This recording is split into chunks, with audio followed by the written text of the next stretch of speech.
കുട്ടികൾക്ക് പാരൻസിന്റെ പ്രസൻസ് എത്ര ഇമ്പോർട്ടന്റ് ആണെന്ന് പറഞ്ഞത് ഈ യാത്രയിൽ ഞാൻ പഠിച്ചു കേട്ടോ. പോകുന്ന വഴിയിൽ ഞാൻ എൻ്റെ ഓപ്പോസിറ്റ് ആയിട്ട് രണ്ടുപേര് ഇരിക്കുന്നുണ്ടായിരുന്നു, ഒരു പാരന്റും ഒരു കുട്ടിയും. സോ പ്രത്യേകിച്ച് ഞാനൊന്നും അങ്ങനെ ചോദിച്ചില്ല. പക്ഷെ അടുത്തുള്ള ആന്റിമാര് എവിടെയാ പോകുന്നതെന്നൊക്കെ ചോദിച്ച സമയത്താണ് അവർ പറഞ്ഞത് ഇങ്ങനെ കുട്ടിയുടെ TC വാങ്ങിച്ചിട്ട് ഞങ്ങൾ വരികയാണെന്ന് പറഞ്ഞിട്ട്. പേരും വർക്കിംഗ് പേഴ്സൺ ആയതുകൊണ്ട് തന്നെ കുട്ടിയെ ശ്രദ്ധിക്കാൻ പറ്റില്ല എന്ന് പറഞ്ഞിട്ട് ഒരു ഹോസ്റ്റലിൽ കൊണ്ടാക്കിയതാണ് കേട്ടോ. പെട്ടെന്ന് ഒരു ഒറ്റപ്പെടലും അതുപോലെ തന്നെ ഇവരുടെ പാരന്റ്സ് മീറ്റിംഗിൽ പാരന്റ് വന്നില്ല എന്ന് പറഞ്ഞ ബാക്കിയുള്ള പാരന്റ്സ് ഒക്കെ കണ്ടപ്പോൾ ഇവൾക്കുള്ള വെപ്രാളം എല്ലാം കൂടി എന്തായി, അവൾക്ക് പനിയായി. 2 വീക്കിന് അത്രയ്ക്കും അവൾക്ക് പനി മാറാതെ ഒരുമാതിരി ട്രോമ പോലെ ആയിപ്പോയി.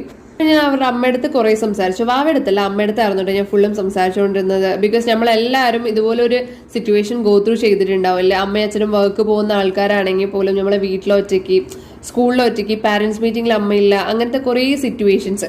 അപ്പൊ അത് എത്രയ്ക്കും എഫക്ട് ചെയ്യും എന്നുള്ളത് ഞാൻ അവരുടെ ഇങ്ങനെ സംസാരിച്ചുകൊണ്ടിരുന്നു.